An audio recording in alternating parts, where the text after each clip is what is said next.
Hey everyone, good morning. Welcome back to my channel, The Madan Babi Vlogs. ನಮ್ಮ morning ಹೇಗೆ start ಆಗುತ್ತೆ ಅಂದರೆ 1 glass of lime hot water.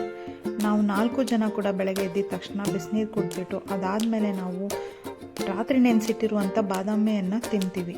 ಎಲ್ರಿಗೂ ನಮ್ಮ ಮನೆಯವರು ಕೂತ್ಕೊಂಡ್ಬಿಟ್ಟು ಬಾದಾಮಿಯನ್ನು ಪೀಲ್ ಮಾಡ್ತಾಯಿದ್ದಾರೆ. ಸೊ ಇವತ್ತಿನ ನನ್ನ ರೆಸಿಪಿ ತುಂಬ ಸಿಂಪಲ್ಲಾಗಿ ಇಟ್ಟಿದ್ದೆ, ಜೀರಾ ರೈಸ್. ಯಾಕೆ ಅಂದರೆ ಇವತ್ತು ನನಗೆ ಆಚೆ ಕಡೆ ಹೋಗೋ ತುಂಬ ಒಂದು ಇಂಪಾರ್ಟೆಂಟ್ ಕೆಲಸ ಇತ್ತು. ಸೊ ಅದರಿಂದ ಚಪಾತಿ ಪಲ್ಯ ಎಲ್ಲ ಮಾಡ್ತಾಯಿದ್ರೆ ನನಗೆ ಬೇಗ ಬೇಗ ಕೆಲಸ ಆಗಲ್ಲ. ರೈಸ್ ಐಟಮ್ ಏನಾದರೂ ಒಂದು ಮಾಡಿದ್ರೆ ಸ್ಕೂಲ್ ಬಾಕ್ಸ್ಗೂ ಕೂಡ ಪ್ಯಾಕ್ ಮಾಡ್ಬೋದು, ಹಾಗೆ ಇಲ್ಲಿ ಬ್ರೇಕ್ಫಾಸ್ಟ್ ಕೂಡ ಆಗುತ್ತೆ ಅಂದ್ಬಿಟ್ಟು ನಾನು ಜೀರಾ ರೈಸ್ನ ಮಾಡ್ತಾಯಿದ್ದೆ. ಅದರ ಮಧ್ಯದಲ್ಲಿ ನನ್ನ ಮಗನಿಗೆ ಸ್ವಲ್ಪ ಸ್ಕೂಲು ಕೂಡ ರೆಡಿ ಮಾಡಿಕೊಂಡು ಎರಡೂ ಬ್ಯಾಲೆನ್ಸ್ ಮಾಡ್ಕೊಂಡು ಮಾಡ್ತಾಯಿದ್ದೆ. ಮಧ್ಯದಲ್ಲಿ ಇವನು ಏನಾದರೂ ಒಂದೊಂದು ಸ್ಟೋರಿ ಹೇಳ್ತಾ ಇರ್ತಾನೆ, ಅದನ್ನು ಕೂಡ ಹೋಗಿ ಹೇಳಬೇಕು. ಆಮೇಲೆ ಹೋಗಿ ಇವನಿಗೆ ಕ್ರೀಮ್ ಎಲ್ಲ ಹಾಕಿ, ಇಲ್ಲ ಆದರೆ ಹಾಗೆ ಓಡ್ಬಿಡ್ತಾನೆ. ಇವಾಗ ವಿಂಟರ್ ನಡೀತಾ ಇರೋದನ್ನು ತುಂಬ ಡ್ರೈ ಸ್ಕಿನ್ನು, ಕ್ರೀಮ್ ಹಾಕಿದ್ರೆ ಕಳಿಸೋದೇ ಇಲ್ಲ.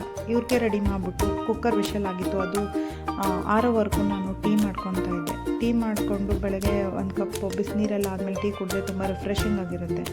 ಇಲ್ಲಿ ನನ್ನ ಜೀರಾ ರೈಸ್ ರೆಡಿಯಾಗಿದೆ. ನನ್ನ ಮಗನಿಗೆ ಹೋಗಿ ತೊಗೊಂಡೋಗಿ ಕೊಟ್ಟರೆ ಅವನು ತಿನ್ನೋಕ್ಕೆ ತುಂಬ ಲೇಟ್ ಮಾಡ್ತಾಯಿದ್ದ. ಹಾಗಾಗಿ ನಾನೇ ಅವನಿಗೆ ತಿನ್ನಿಸ್ಬಿಟ್ಟು ಬೇಗ ಬೇಗ ಲಾಕ್ ಹಾಕೊಂಡ್ಬಿಟ್ಟು ಸ್ಕೂಲ್ಗೆ ನಾನೇ ಡ್ರಾಪ್ ಮಾಡೋಣ, ಬಂದುಬಿಟ್ಟು ಬೇಗ ರೆಡಿಯಾಗಿ ಹೊರಡೋಣ ಅಂತ ಹೊರಟೆ. ಇಲ್ಲಿ ನನ್ನ ಮಗ ಕೆಳಗಡೆ ಆಲ್ರೆಡಿ ಹೋಗ್ಬಿಟ್ಟು ವೆಯ್ಟ್ ಮಾಡ್ತಾಯಿದ್ದ ನನ್ನನ್ನು. ಕೆಳಗಡೆಯಿಂದ ಸುಮಾರು ಸಲ ಕೂಗ್ತಾ ಇದ್ದ, ಬೇಗ ಬಾ ಟೈಮ್ ಆಗುತ್ತೆ ಅಂತ. ನಾನು ಬಂದುಬಿಟ್ಟು ಸ್ಕೂಟಿ ಸ್ಟಾರ್ಟ್ ಮಾಡಿಕೊಂಡು ಸ್ಕೂಲ್ ಕಡೆ ಹೊರಟೆ. ನಮ್ಮ ಮನೆಯಿಂದ ಸ್ಕೂಲ್ಗೆ ಒಂದು 10 ನಿಮಿಷ ಆಗುತ್ತೆ. ಫಾಸ್ಟಾಗಿ ಹೋಗಿ ಅವನನ್ನು ಡ್ರಾಪ್ ಮಾಡಿಬಿಟ್ಟು ಬೇಗ ವಾಪಸ್ ಮನೆಗೆ ಬಂದು ಇನ್ನು ಟೈಮ್ ವೇಸ್ಟ್ ಮಾಡಿದರೆ ಸ್ನಾನ ಮಾಡ್ಕೊಂಡ್ಬಿಟ್ಟು ಬಂದೆ. ಯಾಕಂದರೆ ನನಗೆ 1 ಗಂಟೆಲಿ ಅಪಾಯಿಂಟ್ಮೆಂಟ್ ಇದ್ದಿದ್ದು, ಬಟ್ ನಾನು ಮನೇಲೇ 11:30 ಆಗಿದ್ದರಿಂದ ಎಷ್ಟು ಸಾಧ್ಯನೋ ಅಷ್ಟು ಫಾಸ್ಟಾಗಿ ನಾನು ರೆಡಿ ಹಾಕ್ಕೊಂಡು ಇಲ್ಲಿಂದ ನಮ್ಮ ಭಾವನ ಆಫೀಸ್ವರೆಗೂ ಹೋಗಬೇಕಿತ್ತು. ಅಲ್ಲಿಂದ ಭಾವ ನನ್ನ ಕರ್ಕೊಂಡು ಹೋಗೋದಂತ ಮಾತಾಗಿತ್ತು. ಸರಿ, ಇಲ್ಲಿ ಎಲ್ಲ ಮುಗಿಸ್ಕೊಂಡಾದ್ಮೇಲೆ ದೇವ್ರಿಗೆ ದೀಪ ಹಚ್ಚಿಬಿಟ್ಟು ಕೆಲಸಕ್ಕೆ ಹೊರಟೆ. ಅಲ್ಲಿ ನಾನು ಮಧ್ಯದಲ್ಲಿ ವೀಡಿಯೋ ಮಾಡೋಕ್ಕಾಗಿಲ್ಲ, ಯಾಕಂದರೆ ನಮ್ಮ ಭಾವನ ಗಾಡಿ ಓಡಿಸೋ ಸ್ಪೀಡಲ್ಲಿ ನಾನು ಎಲ್ಲಾದರೂ ಎದುರು ಬಿದ್ದೋಗ್ಬಿಡ್ತೀನಿ ಅನ್ನೋ ಭಯಕ್ಕೆ ಗಟ್ಟಿಯಾಗಿ ಗಾಡಿ ಹಿಡ್ಕೊಂಡು ಕೂತಿದ್ದೆ. ಹಾಗೆ ಮಧ್ಯದಲ್ಲೆಲ್ಲ ಗ್ಯಾಪ್ ಸಿಕ್ಕಾಗ ಒಂದೊಂದು ಚೂರು ರೋಡು ಬೆಂಗಳೂರನ್ನೆಲ್ಲ ವೀಡಿಯೋ ಮಾಡಿದೆ. ಆಮೇಲೆ ನನ್ನ ಕೆಲಸ ಮುಗಿಸ್ಕೊಂಡೆ. ಇಲ್ಲಿ ಒಂದು ಮೀನು ಹೋಟ್ಲು ಇದೆ, ಇದು ಗೌರ್ಮೆಂಟ್ದಂತೆ. ಒಳ್ಳೆ ಫ್ರೆಶ್ ಮೀನು ಸಿಗುತ್ತೆ ಅಂತ ಇಲ್ಲಿ ಕರ್ಕೊಂಡು ಬಂದರು. ಒಳ್ಳೆ ಮೀನು ಊಟ ಕೊಡಿಸಿದ್ರು, ಮೀನು ಸಾರು, ನೀರು ದೋಸೆ, ಅಕ್ಕಿ, ಕುಸ್ಲಕ್ಕಿ ಮತ್ತು ಪ್ರಾನ್ಸ್ ಫ್ರೈ, ಇದೆಲ್ಲ ಊಟ ಆದಮೇಲೆ ಒಳ್ಳೆ ಪಾನ್ ಕೊಡಿಸಿದ್ರು. ಆಮೇಲೆ ಇಲ್ಲಿ ತುಂಬ ಫ್ರೆಶ್ ಆಗಿರೋ ಮೀನು ಕೂಡ ಇಲ್ಲಿ ಮಾರ್ಕೆಟಿಂಗ್ ಮಾಡ್ತಾರೆ. ಬೇರೆ ಬೇರೆ ವೆರೈಟಿ ಮೀನೆಲ್ಲ ಇಲ್ಲಿತ್ತು, ಫ್ರೆಶ್ ಆಗಿತ್ತು ತುಂಬ. ಡೈಲಿ ಬೆಳಗ್ಗೆ ಬರುತ್ತೆ ಅಂತ ಇಲ್ಲಿ ಹೇಳ್ತಾಯಿದ್ರು. ಸೊ ಇದನ್ನೆಲ್ಲ ಸುಮ್ಮನೆ ಒಂದು ರೌಂಡ್ ಹಾಗೆ ವಿಡಿಯೋ ಮಾಡಿಕೊಂಡೆ, ಏನೇನು ಮೀನು ಸಿಕ್ಕುತ್ತೆ ಏನು ಅಂತ. ಅಷ್ಟಾಗಿ ನಮಗೆ ಮೀನು ಬಗ್ಗೆ ಗೊತ್ತಿಲ್ಲ. ಆಮೇಲೆ ಇಲ್ಲೇ ಇದ್ರ ಪಕ್ಕದಲ್ಲಿ ಕೂಡ ಇವ್ರದ್ದೇ ಒಂದು ಅಕ್ವೇರಿಯಮ್ದು ಸ್ಟೋರ್ ಇದೆ. ತುಂಬ ವೆರೈಟಿ ಆಫ್ ಮೀನ್ಸ್ ಎಲ್ಲ ಇದೆ, ಕಲರ್ಫುಲ್ಲಾಗಿದೆ. ಇಲ್ಲಿ ಕೂಡ ನಾವು ಬೇಕಂದರೆ ತೊಗೋಬೋದು. ಆಮೇಲೆ ಇಲ್ಲಿಂದ ನಾವು ಮತ್ತೆ ಮುಂದೆ ಹೊರಟ್ವಿ. ಕಬ್ಬನ್ ಪಾರ್ಕಿಂದ ತುಂಬ ಬ್ಯೂಟಿಫುಲ್ ವ್ಯೂ ಇತ್ತು. ಇದೆಲ್ಲ ನೋಡಿಕೊಂಡು ನಾವು ಮುಂದೆ ಬಂದಾಗ ನಮಗೆ ಇಲ್ಲಿ ಸಿಕ್ಕಿದ್ದು ವಿಧಾನಸೌಧ, ರಾಜಕೀಯದ ರಾಜ ನಮ್ಮ ವಿಧಾನಸೌಧ.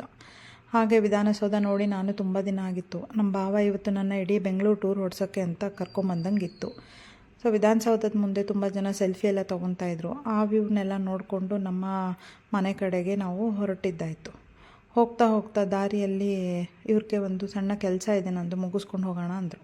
ಆ ಸಣ್ಣ ಕೆಲಸ ಏನು ಅಂತ ನೋಡಿದ್ರೆ ನನ್ನನ್ನು ರಾಯಲ್ ಎನ್ಫೀಲ್ಡ್ ಶೋರೂಮ್ಗೆ ಕರ್ಕೊಂಡು ಬಂದರು.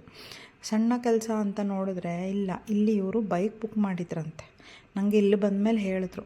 ಆಯಿತು ಅಂತ ಅವರೇನು ಡಿಸ್ಕಷನ್ ಮಾಡೋವರೆಗೂ ನಾನು ಇಲ್ಲಿ ಒಳ್ಳೊಳ್ಳೆ ಬೈಕ್ ಕಲೆಕ್ಷನ್ ಎಲ್ಲ ಇತ್ತಲ್ಲ, ಇದರದೆಲ್ಲ ವೀಡಿಯೋ ಮಾಡ್ತಾಯಿದ್ದೆ. ಬೈಕು ನೋಡೋಕ್ಕೆ ಚಂದ, ಇದನ್ನು ವೀಡಿಯೋ ಮಾಡೋಕ್ಕೆ ಓಕೆ, ಬಟ್ ಇದ್ರ ಸೌಂಡ್ ಕೇಳಿದ್ರೆ ಹಾರ್ಟ್ ಬೀಟ್ ಫುಲ್ಲು ರೈಸ್ ಆಗುತ್ತೆ. ಸೊ ವೀಡಿಯೋ ಮಾಡಿಕೊಂಡು ಇಲ್ಲಿ ಅದರದ್ದೇ ಆದ ಜಾಕೆಟ್ಸು, ಹೆಲ್ಮೆಟ್ಸು ಎಲ್ಲನೂ ಇಲ್ಲೇ ಸಿಕ್ಕುತ್ತೆ. ಇದೆಲ್ಲ ನೋಡ್ಕೊಂಡು ಮತ್ತೆ ಮನೆ ಕಡೆ ಹೊರಟಿ. ತುಂಬ ಟಯರ್ಡಿಂಗ್ ಡೇ ಇತ್ತು. ಮನೆಗೆ ಬಂದಿದ್ದ ತಕ್ಷಣ ಯಾವುದೋ ಮ್ಯಾಚ್ ಬರ್ತಾಯಿತ್ತು, ಅದನ್ನು ನೋಡಿಕೊಂಡು ಆರಾಮಾಗಿ ರಿಲ್ಯಾಕ್ಸ್ ಮಾಡಿಕೊಂಡೆ. ಸೊ ಹೀಗಿತ್ತು ನನ್ನ ಫುಲ್ ಬ್ಯುಸಿ ದಿನ. ಹೇಗಿತ್ತು ನಿಮ್ಮ ದಿನ? Please like, share and subscribe.